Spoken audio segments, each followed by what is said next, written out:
So as we said at the beginning of the show, this is the week of lawsuits. It is. Because the God Emperor is suing Facebook, Twitter, and Google. YouTube, right? And Google. Oh, right. Yeah. Well, I think he's getting specifically he's suing Google to get at YouTube. So, and then it's not just the companies that are named in the lawsuit. Jack Dorsey, Mark Zuckerberg, and whoever the fuck's in charge of Google. But yeah, so the big thing is, it's mainly hinging on the back of the law that was passed in Florida that may be given the boot by the Supreme Court, which is the main problem. Is most analysts are looking at this and going, "This lawsuit's a joke. It's not going to hold up." It's likely that the law will be struck down before they get to the class action lawsuit, and then the class action lawsuit will just not have any ground to stand on. So that's the problem. The big thing is, though, we as an American people need to do something about big tech. And well, I agree. But they took platform protections. Yeah. Like they took Title IX protections. They're not allowed to say private company anymore.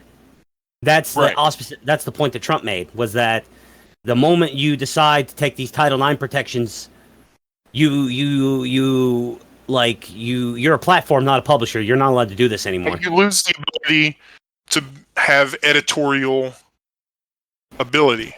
You lose the ability to be editorial or to editorialize your product. And yet they've been openly editorializing it and just kind of dancing around the fact that 230 was written overly vague because there's a bunch of old people in our government that don't quite understand how the internet works or how to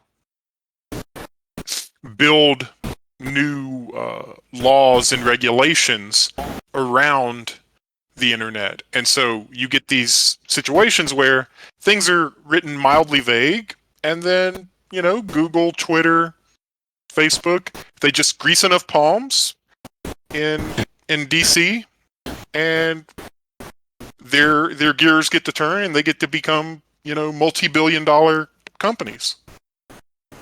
So I'm hesitant to think that this is going to work, but I think it's getting the ball rolling, because I think once this thing is thrown out, you're going to see an uproar of people, and then you can start talking. Then you force all of the Republicans in the House and in the Senate to start going, "Oh, okay, we need to do this." You force the people running for the 2022 elections to make these talking points, where it's like, we need to go after big tech. That big tech is throttling them in their primary to do everything. Once they actually go after them. But I think this lawsuit is needed, but I don't think it could dick later on down the road. Yeah, according to this Fox News article, Shoshana Weissman of the Libertarian R Street Institute, which supports a robust reading of Section 230 to provide broad protections to tech companies, pushed back on Trump's comments. Weissman said the idea that tech companies benefiting from a law prevents them from being private is asinine. Government cannot wave a wand and say, "You're public now," she added. The idea that this is a subsidy is also nowhere near the truth. And finally, government pressuring companies or companies taking cues from government entities also does not magically turn them into government actors. This is a full misunderstanding of how the law works. Right. I hate arguing with libertarians because I agree with them on everything. And I feel agree with them on everything. I agree with them a lot, though. I feel like, not quite everything, because most libertarians don't believe in borders.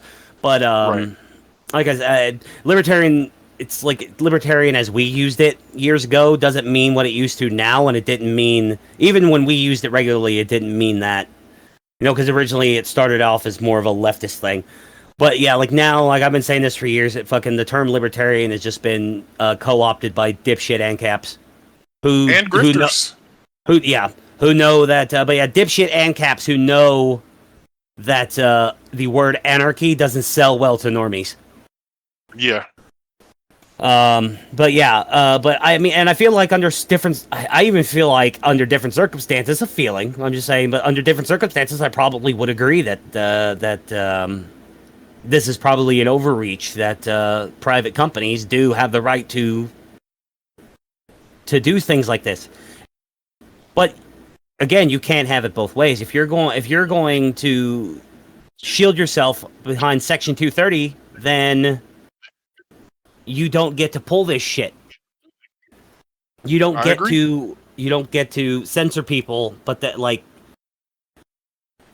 it doesn't matter how many laws you break over the phone, you're still allowed to have a goddamn telephone. It's true. That's absolutely right. You could fucking sell drugs over the phone. They could tap your phone. That's the evidence they use to convict you of selling the drugs, and when you get out of prison, turn on a new phone. You're absolutely right. It's very interesting because obviously they are private companies that are profiting off of a platform, and so the question does become, okay, can you be sued for the stuff going back and forth on your site? And that's why Section 230 came about, is it's like, oh no, you can't be sued for this stuff going on your site because you can't editorialize everything. You can't just go in and censor everybody. But it turns out that they were fully capable of censoring entire lines of thought about certain subjects. So the whole premise behind it is obviously bullshit. Like, you look at it and you go, look, they can just punch in some code, and now if you bring up Hunter Biden's laptop, you either get throttled, or you get suspended for a few days, or maybe you just get permanently kicked off. Or at the very least, that post is just never visible by anyone. Anytime you make a post like that, and if you make too many, then you're just permanently shadow banned. No one's ever seen any of your posts. Is what it is. Yep, you're not allowed to talk about Hunter Biden's laptop. You're not allowed to talk about Hunter Biden's gun that he dumped in a dumpster. That's right, near a school. Yep, you're not allowed to talk about voter fraud. The election. Yeah, you're not allowed to talk about. You're not allowed to talk about lab. Yep, you're not allowed to talk about lab leak theory. You're not allowed to talk about hydroxychloroquine, even though doctors were prescribing that shit before Trump said anything about it. Yep. He should have come out and been like, this ivermectin stuff is a bunch of bullshit, and then they'd have pushed it. Yeah, I mean, sometimes I think that he should have taken, like, the opposite stance. Yeah, just on because certain things, just to see if they would go the other way. But, like, a lot of, like, Trumpers, and, like, even though I was on the Trump train, I never considered myself a Trumper, like, in the way that, like, I mean, I honestly hate it when people said that Trump fans were like a cult, because I don't see that at all. I don't see it at all either. I see a lot of passion around a populist leader of the people, and I mean, come on. Movement. That was it. Exactly. He had the charisma to lead a populist movement. That's it. That's what happened. Yeah. But, like, even then, they would defend fucking anything he did. Like, I know Trumpers that defended the bump stock ban. So yeah, that was fucking bullshit. At least didn't that get booted out of when it was brought before Supreme Court? They shut it down finally. I don't know. No, bump stocks are pretty sure still legal. Okay. So, like, here, I always had a thought about that, because he never went after guns like that again. And even then, he never really went after guns. He went after that one thing, and I didn't like it. He should have done it. But I feel like, especially because this happened so early in his presidency, this was like him, okay, let me extend an olive branch to these fucking people. Let me give them something. Bump stocks. I will sacrifice bump stocks, and maybe we can get together on something else. And then they still threw his ass under the bus at every opportunity they found. Of course, you can't give him an inch. March 25th, 2021, the bump stock ban was officially struck down by the court. I thought that okay, was fucking A. Okay, yeah, I didn't see that. Good. Good job, court. Yeah, obviously an unconstitutional thing he did in the first place, so. And to be fair on the Bumstock ban, his base really did kind of give him a lot of shit for that. I know Trumpers that defended it, but the general consensus around like Trump internet was like, bad call, Don, bad call. Yeah, you can't give him an inch. You really can't. And you can't. And he never did anything like that again. And he was very reactionary in that way. Like if his base really didn't like a thing that he did, he would tend to not do it anymore. Don't fuck with guns. I won't fuck with guns no more. Exactly. He's like, I'm gonna go blow up this fucking Iranian general who's fucking with people. It's like, Right. And then he does it, and then like, well, people, I liked how he handled that whole thing because it was very surgical. It was just blow him up and then nothing else. Yep. And there was no collateral damage. It was literally only Soleimani and then like the fucking terrorist leader he was meeting with were the only two people that died in the strike. So says the official story. Right. But like, when he first got into the office, well, what I'm getting at is when he first got in office, he would do things and then his base wouldn't like it and he'd stop doing it. Same thing. He was in the first 2 years of presidency, he mucked around in the desert a lot more than he did in the last 2 years of his presidency. Yes. It's arguable. And in fact, the last 2 years of presidency, he was pretty well dedicated to trying to get us out of various places in the Middle East. And he wasn't like he was actually making peace happen. Like how many Islamic states now officially have treaties with Israel and recognize them as a sovereign country? I think it's a bunch. 3. Yes, yeah. Which is crazy. It was not expected, but when you walk confidently with a big stick, fucking. Well, I mean, like we haven't used. I don't think we've ever used a Moab offensively. Like we've tested Moabs and we have Moabs, but I don't think we've ever actually used a Moab offensively. And Trump was like, if we have these bombs, why don't we use them? And we used one Moab, and it really shut the Middle East up for a while. Yep. Like, this is the most powerful non-nuclear weapon we have. Here you go. Boom. Yep. And I was talking about that at one point. I was talking about how, like, even though I voted for Gary Johnson in 2016, that, like, I, ultimately I'm glad that Trump won, and I think he would have handled, a lot of the foreign policy stuff really poorly. Because, like, I like Gary Johnson. I think domestically he would have been a really good president if we were an isolationist country. I think he would be great. But, like, I don't imagine that he would have been, like... And the way I put it was, it's like, okay, we don't need a soft-spoken, pot-smoking entrepreneur as the president whenever we've got Kim Jong-un talking shit about nuclear fire. Yeah. No, what we need is a ballsy asshole who drops Moabs just to see what they do and bangs porn stars on the sly. That's the kind of guy we need. That's absolutely right. And I mean, it's crazy. I would love, like I said, I would really love a Gary Johnson presidency, and I don't regret voting for Gary Johnson. Like, if I go back 2016, I'd probably still vote for him again. But like, well, I mean, if I go back knowing what I know now, I probably would vote for Trump. But you know what I mean? It's just like, yeah. I don't regret voting for him because at the time I still think he was the right man for the job. But then, like, as the Trump presidency drug on, I started to realize, no, Gary wouldn't have been able to handle this. Yeah, turns out that a guy who's a billionaire and deals with foreign dignitaries regularly is able to deal with foreign dignitaries. Who'd have thunk it? You know? And well, it's like I've talked about this before, but it's like my Trump awakening, my Trump red pill was when he walked across the DMZ. It's like, first of all, I love that he was the first president ever in my lifetime to tell a member of the Kim family to shut the fuck up or I'll blow you up. Right. Like, no president before then, they'd always handled the Kims with kid gloves, and Trump was like, shut up, Rocket Man. Right.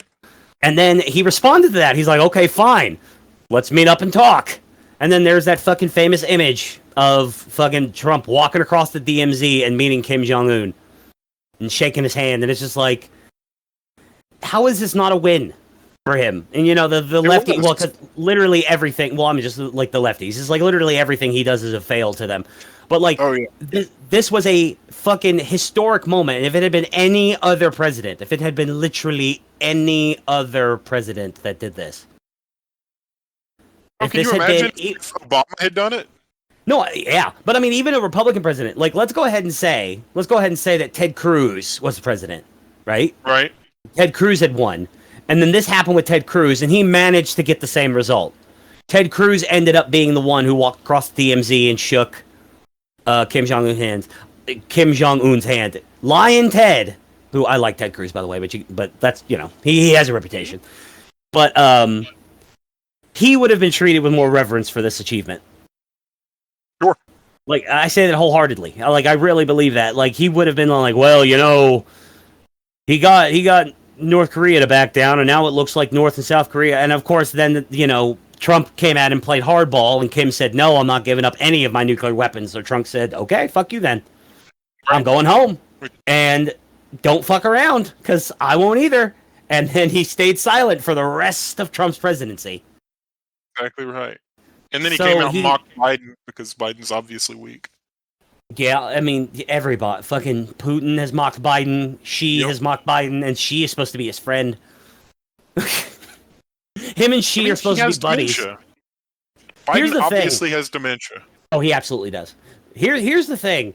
Can a communist really be anybody's friend? Probably not. There might be a situation. Obviously, there are commies that are friends with each other. But I mean, like when you're in a place like China, in particular, when you're if you're a public figure in China, or if you're in the government in China and you're under a lot of scrutiny in China, can you really have friends? No, can you trust anybody that much? I mean, could any like Soviet Union, same thing? Could you like you never knew who was a KGB agent, right? So it's like you couldn't trust fucking anybody.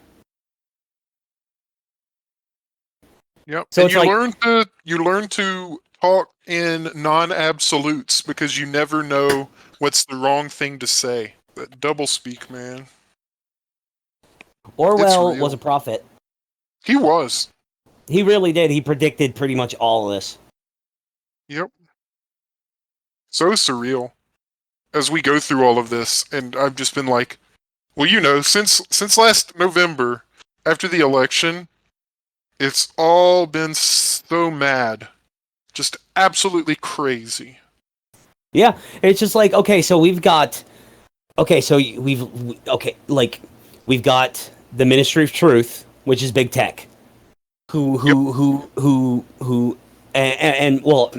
also the mainstream media and big tech who collude with each other to peddle false narratives, to spread outright fucking lies.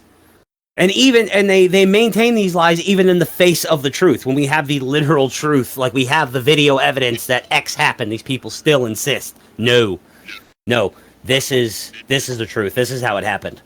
And it's just like, we know for a fact the Covington kids didn't fuck with that man. CNN, yep. We know. We've seen the video. We've seen the video from 3 different angles. Yep. Those kids did not fuck with that old man. He was fucking with them. And it's just like, oh, these racist children. You know, it's just so we got the Ministry of Truth. I mean, they even go back and edit years old articles to cover their tracks. Yep. Like, people have been one thing I love about the internet is how it's given autists, like genuine fucking like autists, access to the entire world and an ability to basically spread their autism. Right. And when I say this is, I mean, the kind of guys who archive all of these fucking news articles, and then so that like when it comes up later, it's just like, no, this article from 2016 has been edited. I have the original right here. I archived this the day it came out. This is it 6 years later. Like, look, they changed the headline. They cut out an entire paragraph. They added this whole paragraph here. Yep. And like that was a thing that the media used to do. They used to go back and edit they'd do retractions, or they would do additions. They would be like, well, this is a follow-up to an earlier story. But now it's just no, just go back and pretend we were always right. Right. Exactly.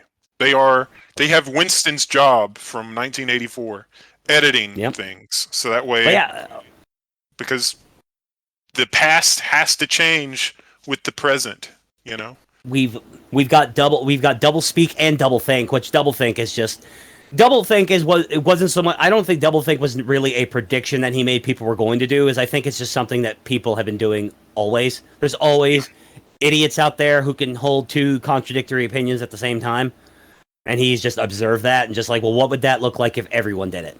So Right. I wouldn't say that was a prediction, but we've definitely got double think to the nth degree these days. We've even got double speak. We don't have new words so much as like what the party was doing in 1984. They were reinventing language. They were taking words and combining them and trying to simplify them all. What we're doing is we're just trying to make every word meaningless.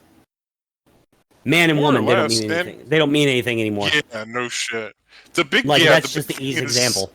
is their fight against labels. And I first started to take notice of that.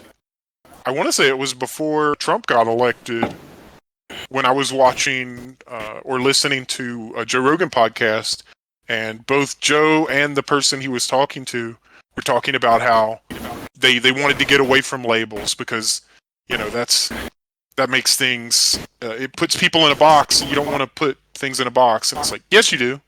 You want to simplify things. You want to actually look at the world in a real way. And you can say, yeah, there are exceptions, but I'm going to put you in this box when it comes to the way I expect you to view certain situations, but also as a way for me, if I'm going to go introduce you to someone, I can tell them these few characteristics about you beforehand. So, and instead they just remove all of that. Everything is just a gray blob that means nothing. And it's really also it's just very surreal how they're going about it in the ways they are, because while they remove some labels, they're also attaching others so they can do their linguistic gymnastics. It's fucking crazy, man. It's just crazy. Yeah, well, I mean, and I did just say they weren't making up new words, but then I remembered that they've made up they make up new words specifically. I mean, the big thing right now is gender, but I feel like this is going to eventually bleed over into other things. But like the pronoun thing, like they're all just like not they're all, but you know, a bunch of them are making up their own fucking pronouns. Yeah, Zer and Z. I think I know one person that's a Zer Z. I think is what it is, which is weird. I think you've also met that person. So. Yeah, I know you're talking. It's oh god damn. It's just like wow. Like you know, there's been such a marked spike in this stuff over the last few years. It's like Trump derangement syndrome started out as a meme, but I'm starting to think it might be a genuinely real thing. And it's not even just like people not being able to function because like in the realm of what Trump does, but I mean it's like a lot of what we're seeing, like a lot of it predates the Trump presidency, but it seems like Trump really kind of like caused the left to really go fucking crazy, and now they've just completely lost what semblance of sanity they have left. Yeah, mask off, and they were headed to it too, by the way. Yeah, that's what. Yeah, so it's like when I say Trump derangement syndrome, it's like obviously that's the kind of people who the kind of people who think Trump walking across the DMZ and shaking and like trying to create peace on the fucking Korean Peninsula is a bad thing. That's the meme of Trump derangement syndrome. I feel like Trump derangement syndrome is a real thing. This is the kind of shit where Trump became president, so then these people just went completely mad. Yep, I agree. I completely agree. They fucking and then like the media still talks about him all the time. Non-stop. Which I mean I get it. He's still a big public figure, but I mean like he's not even on social media right now, and they still talk about him. Yes, they do. So what do you got going on for the weekend? It's the weekend. I'm actually prepping. I might be in your area on either Monday or Tuesday. I don't know which yet. And so And so basically, my whole weekend is going to be me doing a lot of hard work to get some things done, make a little extra money before I get on the road. So that'll be fun. Indeed. I What are you doing this weekend? Not a goddamn thing. I was thinking about taking my girlfriend to see Black Widow, Oh, but okay. I don't wanna. I don't wanna. Oh. I will wait until that shit is on Disney Plus to watch it. Oh wait, I don't Fair have Disney enough. Plus anymore. Never mind. Yeah, I canceled mine after the Gina. Yeah, so did I. thing. Yep. So did I. I only had it for the Mandalorian, and then and I'm hoping that she comes back. You know, hopefully Doomcock's right. Yep. Hopefully. Hopefully. No, it's a lot of video gaming and editing. Got some editing to do, not just of this, but I've got editing. I got some other editing I got to do. Oh, okay, cool. Yeah. Oh, fucking tomorrow is UFC 264. Conor McGregor, Dustin Poirier. Yep. The trilogy. McGregor Poirier 3. This one, Dana White's basically said straight up, whoever wins this gets the title shot. So whoever wins this fight is going to be fighting Charlie Olives for the lightweight championship. Wow. And it's funny, Dustin Poirier, since it's not a title fight and it wasn't supposed to be a title eliminator, not necessarily, Dustin requested that the fight be done at 170 instead of 155. Oh. Because the weight cut's really hard on these guys. Oh yeah, of course it is. And and Conor flat out said no. Nope. Oh, really? I'm gonna whoop your ass at 155. Dustin Poirier is a bigger guy than Conor McGregor. Dustin Poirier's got to cut more weight to make 155. Sure. Conor walks around at 169. Like he's fought at 170, but like he's only ever weighed in at 170 pounds, like on the dot. And he loves fighting at 170 so much because he doesn't have to cut weight. He literally gets to fight at what he walks around at. He's just too small for the division. But like he would get ragdolled by Kamaru Usman, and I hate to admit that, but he would. But or Colby, like Colby Covington's been talking a lot of shit about Conor lately, and I think he's trying to because he knows Conor likes to come up to 170 to fight, and Colby likes to make money. So obviously Colby wants to piss Conor off enough to get the money fight, but I don't want to see that because I don't want to see. I love Colby and I love Conor, and I don't want to see him fight, and I don't want to watch Colby ragdoll Conor because he will. He beat the brakes off Conor McGregor, and I love Conor McGregor, but Colby would beat the shit out of him. But no, so Dustin tries to get this fight at 170. So now, and Conor's been trying to get in his head about it, talking about the only reason why you'd ask for that is because the weight cut's getting to you. Like and Dustin has been talking about this for a long time that he hates cutting weight and it's getting harder and harder for him to do it.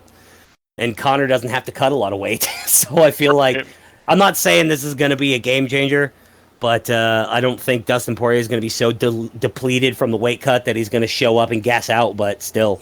It's funny that he would ask for the fight to be at 170 rather than just at 155. I think there might be something to this whole weight cuts getting to him thing. Crazy. So yeah, that's my weekend. UFC 264 and editing.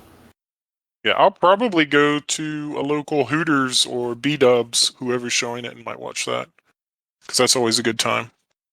But yeah, I bought the pay-per-view. I'm going over to a friend's house, and we were going to watch it on the big screen TV. Oh, very nice. Yeah, I'm not going to do that, but yeah, otherwise, I'll just be working because I've got to prep.